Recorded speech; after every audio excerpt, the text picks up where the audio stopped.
In today's video, I invite you to check out the most troublesome, annoying, and downright toughest zombies in the game. I'll be ranking them from the least bothersome to the absolute most irritating. So, get comfortable and share in the comments which zombies caused you the most trouble. Let's dive in.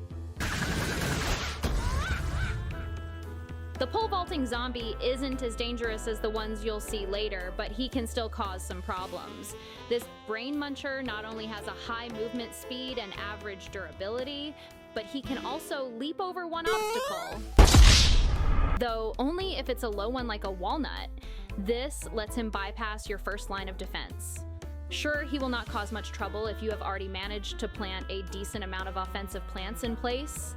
But in certain situations, his speed and ability to clear obstacles can still pose a challenge.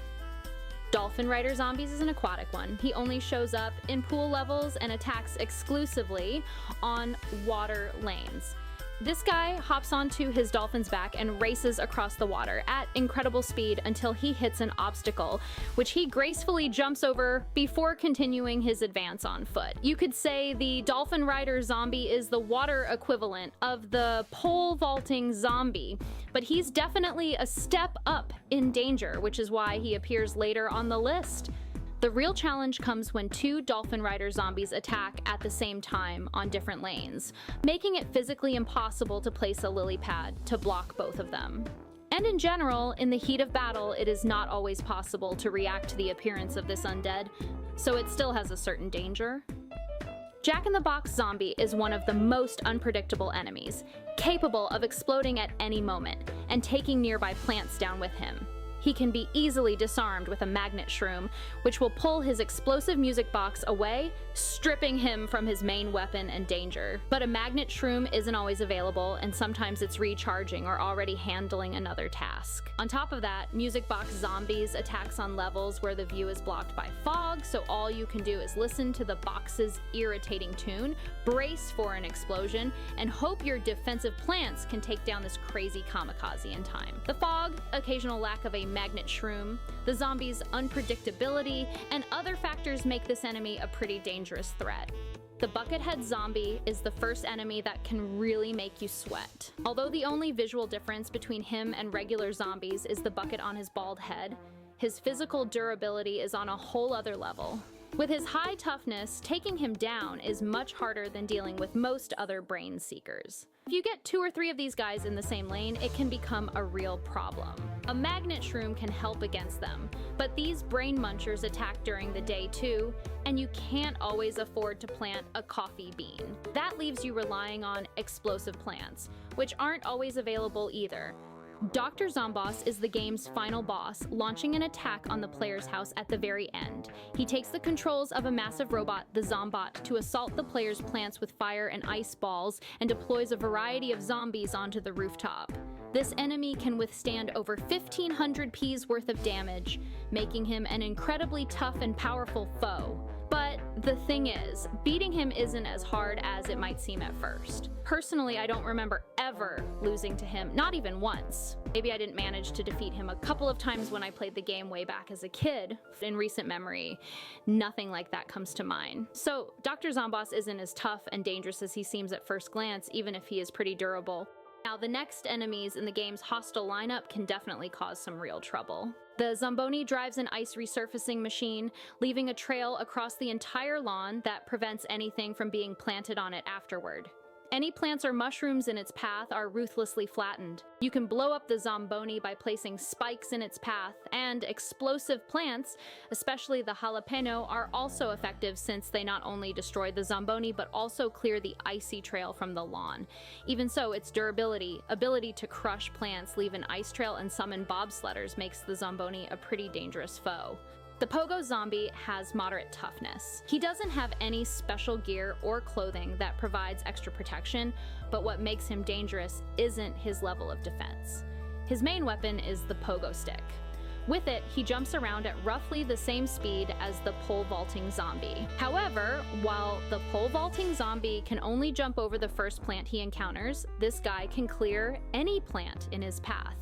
If you have a magnet shroom or a tall nut, You can counter him, but he attacks during the day, making it trickier to use the magnet shroom. Plus, it takes time to cover each lane with tall nuts, and in the heat of battle, you might not have that time, which means Murphy's Law, the Pogo Zombie will hit the lane that's left unprotected. I've always found this zombie to be a real pain, so he definitely deserves his spot in this video.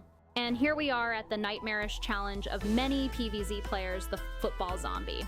This sports enthusiast who has no idea what football actually is has two extremely powerful attributes that make him a truly dangerous enemy: high movement speed and tough defense. To take down this opponent, you'll need to deal a whopping 80 P's worth of damage. Yeah, these zombies charge into battle at incredible speed, and once they reach the first plant, they start devouring it furiously. You can take down this opponent with a magnet shroom again or some kind of explosive plant, but they attack during the day when using mushrooms is trickier, and you might not have any explosive plants on hand. In short, without explosive plants or a magnet shroom, defeating the football zombie can be quite difficult, so I consider him a pretty powerful and dangerous enemy. And I don't think I'm the only one who feels that way, but there is someone even stronger than the football zombie. That would be the ladder zombie. You might think he's weaker than the previous contender, but that's not entirely true. In terms of physical stats, that's indeed the case. The ladder zombie has lower toughness, although thanks to his ladder, his durability is still at a high level, just not as high as that of the football zombie. He doesn't lag too far behind his companion in speed either. His main danger, surprisingly, lies in the ladder that he places on defensive plants. Specifically, he can use it on walnuts, tall nuts, and pumpkins. With that ladder, he and all the other zombies can easily climb over the defensive plants and keep searching for brains. All other plants, aside from the defenses, will be devoured by the ladder zombie. Once again, explosive plants and the magnet shroom can save the day. And once again, you can run into the same problems I mentioned earlier. Either way, I believe the ladder zombie is far more dangerous than the football zombie, because in addition to having high durability and speed, this undead can also, let's say, disable your defensive plants. It's this ability that places him higher on my list. And finally, the last and most powerful, strong, and dangerous zombie in Plants vs. Zombies is the Gargantuar, a massive heap of muscle, lumbering forward with slow but steady steps toward its coveted brains. Destruction of this zombie will take at least 150 Ps. Riding on his back is a little imp that the Gargantuar throws when he takes too much damage, then tries to finish what his master started, breaking through to the brains. Unlike other zombies, the Gargantuar doesn't eat plants. He simply crushes them with whatever object he's wielding, like a streetlight. I don't think I need to explain why I consider this zombie the most dangerous enemy in the game, because he's incredibly hard to take down and causes a lot of problems, especially if you haven't prepared for his attack. My verdict: Gargantuar is the most powerful and dangerous zombie in the game. That's all for now. If you enjoyed the video, be sure to subscribe and give it a thumbs up. Feel free to drop your ideas for future videos in the comments. See you next time.